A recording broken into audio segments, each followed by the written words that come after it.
All right, so as you said, I'm Ryan Sullivan. I'm a production engineer for WR Grace in our Magnapur facility, and I think we've heard through this conference how the chemical industry itself is kind of lagging on this IT-OT convergence. And so I'm going to talk a little bit about how we've been using Capstone Technologies' dataPARC suite to actually catalyze that, not just within our facility, but within Grace as a company.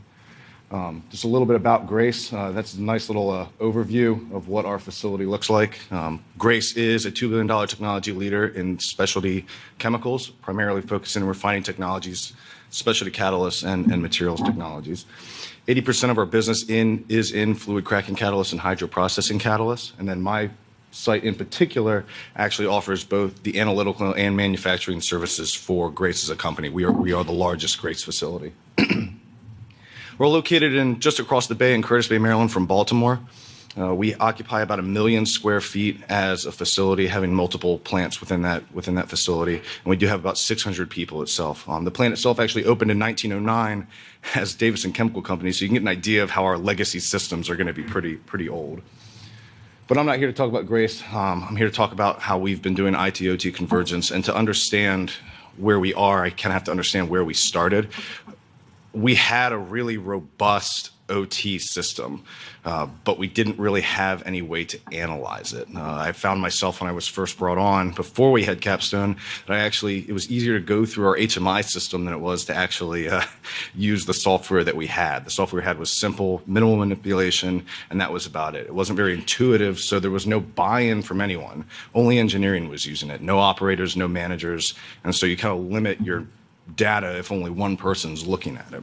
And then on top of that, we had all of these IT systems like our eQual database where operators would online input field samples, our GLIMS database for all of our lab information, and then SAP itself. So, and on top of that, we actually only had 5 licenses for that software. So only 5 people can use it, and WR Grace's largest facility, you can see that becomes a bit of an issue.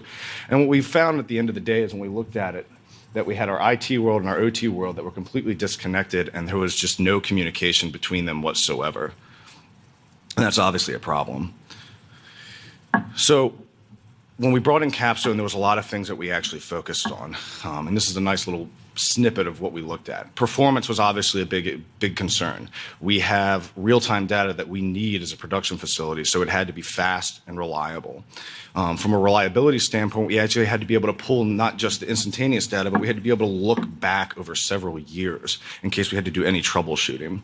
Its compatibility was incredibly important for us, making sure that not only it worked with our current systems, but if we wanted to add any systems in the future, it needed to be able to mold with us in that case as well. Its scalability, the ability to actually move across the company, not just within our facility. I think right now we're operating at about 6 sites for WR Grace right now, with it growing. Worms is in development. We wanted advanced modeling as well. We wanted to be able to create models of what an ideal process looked like, so we could actually see in real time if the process is deviating, and that allowed us to actually do more predictive asset failure rates. We also wanted more complex process and analytics, the ability to create custom information if we don't have it already. Maybe the slope change of a silo filling was important to us. The ability to create that information based on information we already had was incredibly important. And it was also opportunities. We wanted to make sure that we wanted to see a reduction in plant downtime and a reduction in cost of poor quality, and thus an increase in first pass quality of our actual products. And then mobile communication was incredibly important to us, to actually have that data on the go with us instead of having to come in Monday morning and find out, everything fell apart. And so at the end of the day, when we implemented the dataPARC suite, we found that our IT world and our OT world, the clicker once works, actually came together and without having to rip out any of our current systems and replace anything. And so what we focused on when we implemented dataPARC was having one user interface, not having to go out and seek information, the ability to actually improve our asset performance, and overall have a better, this clicker's killing me, efficient operations within our process. So some of the things that we started doing with dataPARC is generating reports of how our information's actually coming in. We were actually able to see if process upsets were real instead of if it was, a gut check of it looks like it's failing, but is it really? And so what it allowed us to do is it actually allowed us to update our preventative maintenance plans to actually reflect real asset failure rates rather than running it for 10 days when it's actually, should have been done 10 days ago. And a good example of that is a bag house that we actually use in one of our processes. So we created an alarm system where if that bag house was operating outside of a certain limit for an extended period of time, we'd actually get an alarm to go in and look at it. And that was just where we started. And so what we found is when we got that instant alarm notification via email, phone, like I said, having that data on the go, is we started to look at the actual trend. And what we found, and this is a nice little snippet of it, you can see in the red, see if this laser works. You can see in the red right there, that's about a 7-day shot of when the bag house is actually operating outside of its normal operating limits. And we found that the bag house actually had a failure rate of about 28 days that we didn't actually know. So what we did is we went in, we created a preventive maintenance plan that reflected a 28-day shutdown of that bag house and allowed us to switch over. We also started generating weekly reports of the actual bag house. So that's what it looks like when it's out of control. We're seeing vacuum on our equipment varying from -3 to 3. And for a bag house, you want a nice consistent DP across that bag house. And so after we implemented this plan, we started generating another weekly reports, and that's what we actually see every Friday in our quality meeting. A nice consistent vacuum across the bag house. And if it starts to deviate from that, we can actually go in and know, oh, hey, our bag house is failing. We need to work on it. Another thing that we started to do is actually having our quality management system on the go with us. So we had a big issue in 2017 where we would create bad product on the weekends, but because we're a 24/7 sold out manufacturing facility, we wouldn't discover it until Monday morning. And there's nothing you can do about it once the product's in the drum. So our first pass quality was taking a massive hit. And this is a nice little snippet of our OT information, all of our silo trends on the top there, integrating with our GLIMS database down on the bottom there. And you can see some of the shots where one of the specifications is actually, there we go. You can see where the material is actually falling out of spec. So I'll actually get an alarm notification if any of this happens. And that's what it looks like. And so I get an email notification, a text notification. I actually get a link to the exact trend so I don't have to go out and find the data. It comes right to me. And so this has actually improved our first pass quality because now I can notify our foreman if we need to change our blending protocol during the weekend rather than come in on Monday and found it. And it actually translates to actual savings because what we found in 2017 from this exact issue is we did $280,000 in cost of poor quality of our material. That number dropped to $52,000 just for this issue. So that's a significant chunk of savings that we've actually seen. It's real money in Grace's pocket.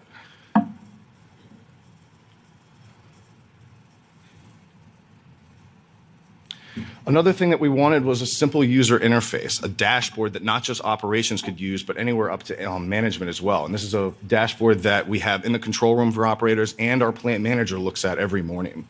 And so what this allows them to do is get critical information for the process fed to them and they can tell if it's instantaneously out of range or not. And you can see in the bottom right there that the final pH in this process actually isn't in spec in this instance. In addition to that, because all that information comes to one user interface, they can start to drill down specific information just from this page. Like they can look at the raw material information and make sure that all of the tanks are actually in their normal operating mode. And if that's not it, they can actually pull in our quality database, which is a completely different IT system, and see, well, is the process just out of control for this one instance, or has it been out of control for a while? Is it a known issue that we haven't really drilled down? And then on top of that, we talked a little bit how the operators have an online field entering information. They can pull that up as well. And you can see on the right-hand side there that the pH in this case had actually been out of spec for a long period of time, and it was likely a known issue. But it's having one centralized, simple user interface that, like I said, anyone from operations to engineering to managers can actually use.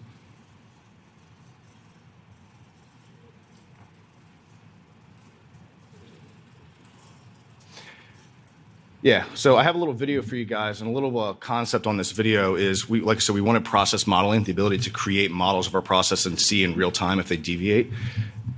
Important thing to note about this video that you're about to see is that's actually about real time for creating models of our process. It only takes, it's a quick click away with the dataPARC software system, and it's been an invaluable tool for determining, troubleshooting actual, in particular, steam outages in our plant. modeling of our process, what we need to do is actually start with one of our processes. And it's exactly this trend that you see here, one of our batch dryers. So what we're going to do is we're actually going to pull the 10 fastest runs out of the last 25 that have actually gone through this.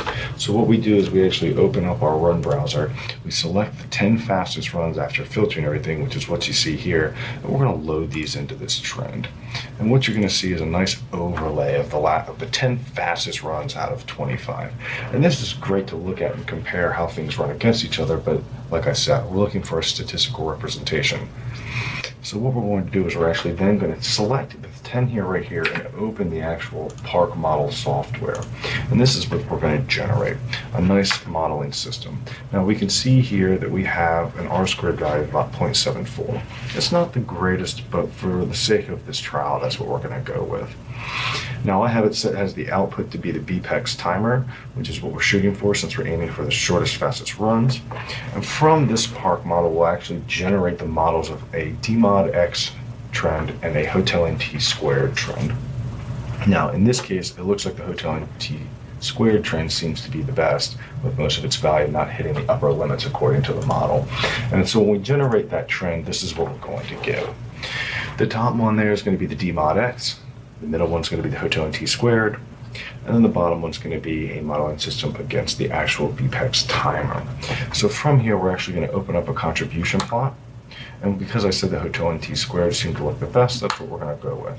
And we can already see right now that the thing contributing to the shortest possible batch times is actually our zone 1 temperature. And we're actually going to click on that bar, and it's going to open up the contribution plot for the zone 1 model, which is exactly what you see here.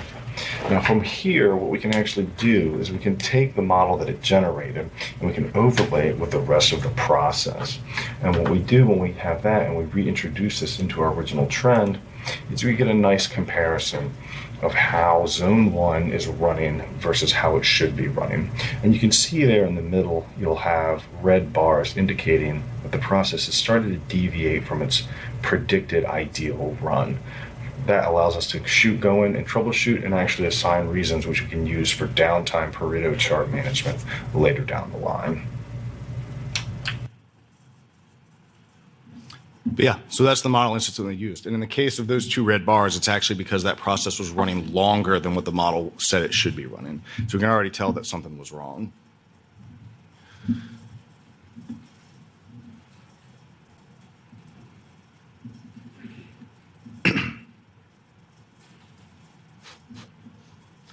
So when we get down to brass tacks, we want to see some of the benefits and performance metrics that we've actually seen by doing an IT-OT convergence with the dataPARC system. And what we found is that we started from nothing and we're on that path. It's a long path and we haven't quite gotten there yet, but we're making that progression, not just at my facility, but as Grace as a whole. And it's improving everything. The ability to actually have all of our user interfaces all in one place means that instead of having to go out and find information and having lab people only using the lab database and engineering only using the process information, it's all come together. It's all available to operations, engineering, and managers. And we actually moving to the actual IT-OT convergence generated savings in 2017 of $42,000 in and of itself. The dataPARC system is a convenient and frictionless interface. It's easy to use, it's intuitive, and we're getting operator buy-in because of it. And I think that what that's contributing to is an engaged employee within the process. And it's increased learning. I think we all realize that there's a bit of a knowledge offset in the chemical industry. And having this kind of system where everyone's engaged actually decreases that knowledge gap and allows employees to become more familiar with the software faster. So moving forward, some of the site-wide ambitions and projects that we have going on.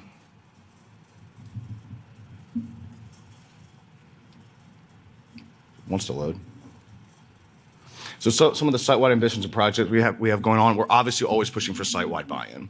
The more people that are on the IT-OT convergence path means that we're going to have better communication between operations, engineering, and management.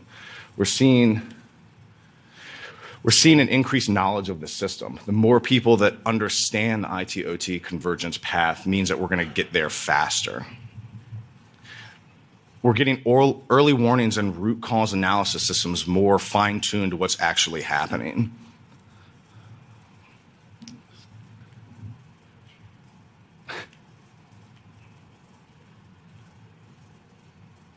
So some of the current projects that we're working on right now, we're doing critical to quality analysis systems for the site-wide, for every single plant. Essentially, we're going to have the ability for everyone to see when the plant is operating outside of its normal limits, and as well as its runtime, so operations can actually look in and see if they're deviating from their normal operation in a quick user display like you saw earlier. And when you get down to it, you have to ask, how is this IT-OT convergence path helping Grace? And the simple answer is that it's improving our customer quality product. It's increasing the ability for our processes to run more efficiently, and it's keeping employees engaged with the actual process so they understand what's going on. And it's really pushing for an enterprise-wide integration. It's not just a local thing. It's a thing that can encompass the entire Grace system. And that's all I have. Grace is on a path to full convergence, and it's a long road ahead of us. But with Capstone's dataPARC system, I think we're getting there faster than we would have if we'd just done it by ourselves.